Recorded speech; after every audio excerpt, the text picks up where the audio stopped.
আসসালামু আলাইকুম, কেমন আছেন সবাই? আশা করছি সবাই অনেক ভালো আছেন। আমার চ্যানেল ইরিনাস হ্যান্ডিক্রাফটের নতুন একটা ভিডিওতে আপনাদের সবাইকে স্বাগতম।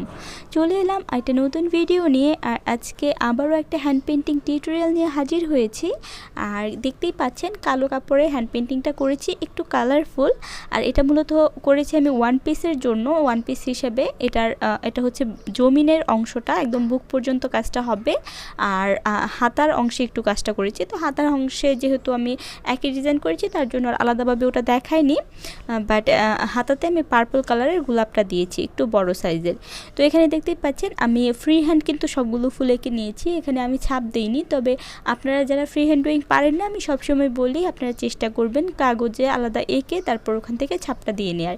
তো যেহেতু এটা ডার্ক কালার কাপড়, আমাদের এখানে বেজ অবশ্যই দিতে হবে। যদি বেজ ছাড়া কাজটা করতে যান তাহলে কিন্তু কালারটা একটু ফেড হয়ে যাবে বা দেখতে ভালো লাগবে না, কিংবা কালারটা ডাবল বা ট্রিপল বার আপনার অ্যাপ্লাই করা লাগবে, সেক্ষেত্রে কাপড়টা হার্ড হয়ে যাওয়ার একটা সম্ভাবনা আছে।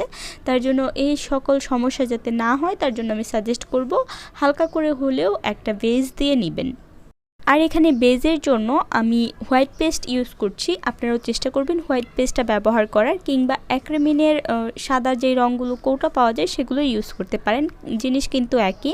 তবে অ্যাক্রিলিক যদি বেজ দিতে চান, অ্যাক্রিলিকের কালারটা কিন্তু বেশ ঘন হয়, এক্ষেত্রে কাপড়টা আপনার হার্ড হয়ে যাওয়ার একটা সম্ভাবনা আছে।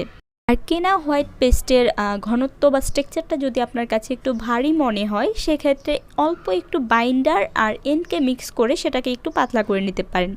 তবে একটা বিষয় মনে রাখবেন, আপনারা এনকে দিয়ে যে কোনো একটা রঙকে যত বেশি পাতলা করবেন, সেটার আউটপুট বা ফিনিশ যে লুকটা সেটা তত বেশি পাতলা হবে।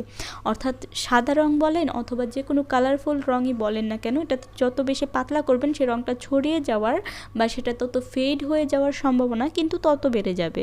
তো তার জন্য এনকে কিংবা বাইন্ডার দিয়ে রঙকে পাতলা করার সময় অবশ্যই খেয়াল রাখবেন পর্যাপ্ত মেজারমেন্ট দিয়ে তবেই রঙটাকে পাতলা করবেন।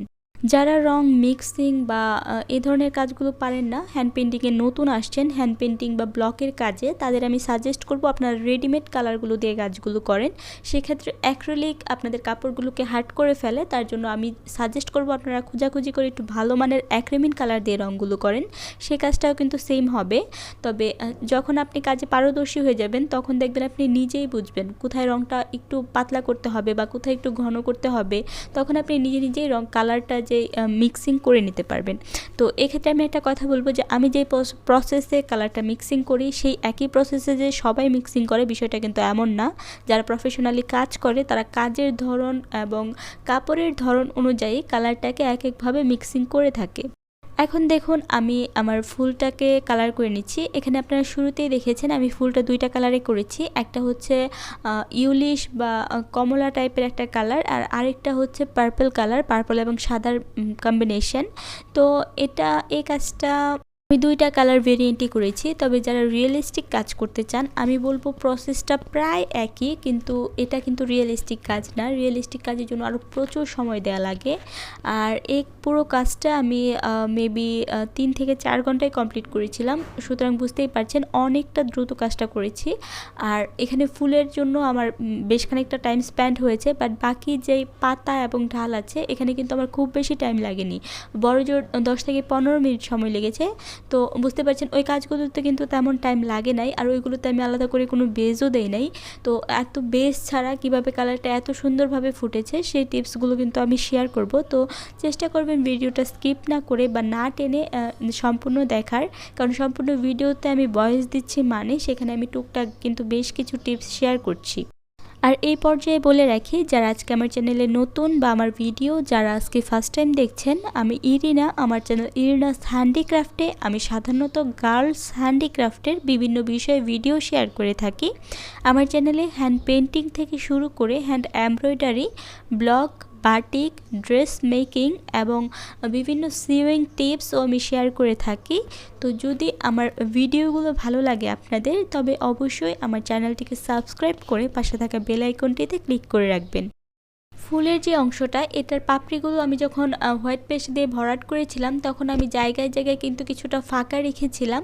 তো এই জিনিসটা যদি আপনারা করেন তাহলে দেখবেন আপনাদের আউটলাইনিংয়ের যে কাজটা এটা করার প্রয়োজন পড়ে না। তবে যদি আপনার মনে হয় যে পাপড়িগুলো একটা আরেকটার সাথে লেগে যাচ্ছে, বোঝা যাচ্ছে না, তবে আপনারা একটা কাজ করতে পারেন, ডার্ক শেড দিয়ে, সেখানে কালো হতে পারে কিংবা আপনি যে কালারের ফুল করছেন তারই সবচেয়ে ডার্ক শেডটা দিয়ে একটু আউটলাইনিং করে নিতে পারেন। এতে আপনার একটা পাপড়ির থেকে আরেকটা পাপড়ি যে আলাদা এটা বুঝতে সুবিধা হয় এবং দূর থেকে দেখতে আসলে সুন্দর লাগে।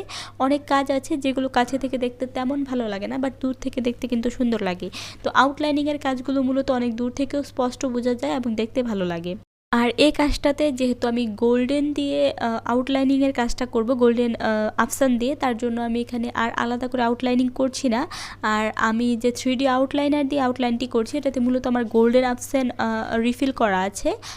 আর পার্পলের সাথে সাদার কম্বিনেশন দেখতে কিন্তু এমনিতেই অনেক সুন্দর লাগে। পাশাপাশি আমি যখন এখানে গোল্ডেন আউটলাইনার দিয়ে আউটলাইনটা করেছি তখন দেখতে আসলে এটা বেশ রয়্যাল একটা ভাব এসেছিল।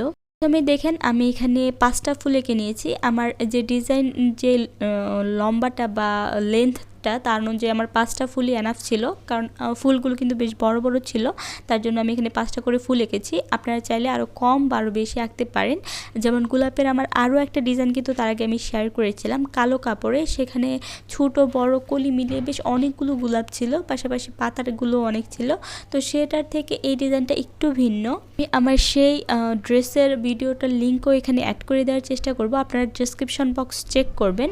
আর এখানে যে তুলিগুলো আমি ইউজ করেছি এটার বিষয়ে যদি বলি, আমি এখন যে পাতার জন্য তুলিটা ইউজ করছি এটা কিন্তু বড় একটা রাউন্ড ব্রাশ, এটার সাইজটা 14 নাম্বার, আর এটার প্রাইস নিয়েছিল 100 টাকা। এখন এটার প্রাইস ডাবল হয়ে গিয়েছে, মানে 150 থেকে 200 টাকার কমে এই ব্রাশগুলো পাবেন না, এত পরিমাণে দাম বেড়ে গিয়েছে এগুলোর। আর পাতাগুলো আমি এমনভাবে দিচ্ছি, আমার এখানে যে হালকা এবং ডিপ দুইটা কালার কম্বিনেশনে আমি রাখার চেষ্টা করছি, যখন আমার মানে এতে একটা আলো ছায়া একটা ভাব আসে।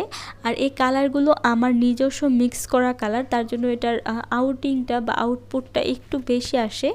আর আমি কালারগুলো মিক্স করার সময় আমি চেষ্টা করি যে লাইট কালারগুলো আছে সেগুলোতে হোয়াইট পেস্ট রাখার, কারণ হোয়াইট পেস্ট থাকে যেই রঙগুলোতে এগুলোতে এমনিতে অনেকটা হালকা থাকে এবং ডিপ কালার কাপড়গুলোতে এগুলো বেশ সুন্দর একটা আউটপুট দেয়। তবে আপনারা যারা রেডিমেড কালার দিয়ে কালারগুলো করবেন তাদের জন্য আমি একটা টিপস বলে রাখি, আপনার রঙটা যদি আপনার বেশি পাতলা মনে হয় তাহলে সেখানে কিছুটা অ্যাপ্রিটন মিক্স করবেন। আর তাছাড়া এই কালারগুলো করার সময় রঙটা একটু বেশি বেশি করে অ্যাপ্লাই করবেন, মানে তুলি ভর্তি রঙ নিয়ে যখন আপনি কাজটা করবেন দেখবেন কাজটা অনেক দ্রুত হয়ে গেছে, পাশাপাশি রঙের যে আউটপুটটা আছে সেটাও কিন্তু খুব ভালো আসে। আর আপনারা যদি পাতার সাইজটা আরও ছোট দিতে চান সেক্ষেত্রে ছোট সাইজের রাউন্ড অথবা মপ ব্রাশ দিয়ে কাজটা করবেন, সেটাও কিন্তু দেখতে ভালো লাগবে। আমি এখানে ছোট বড় বিভিন্ন ভেরিয়েন্টে পাতাগুলো করেছি। এই ধরনের কাজগুলো একটু বেশি কালারফুল হয়, পাশাপাশি অনেক দ্রুত কিন্তু কমপ্লিট হয়ে যায়। তবে যারা রিয়েলিস্টিক কাজের প্রতি অবসেসড তাদের আমি বলবো যে আপনাদের এত বড় ডিজাইন চুজ না করাটাই বেটার হবে, কারণ রিয়েলিস্টিক কাজের জন্য অনেক টাইম স্পেন্ড করতে হয়। এমনও কাজ থাকে যে 2 থেকে 3 দিন পর্যন্ত লেগে যায় অল্প একটু কাজ কিন্তু রিয়েলিস্টিক ভাইবটা ফোটানোর জন্য।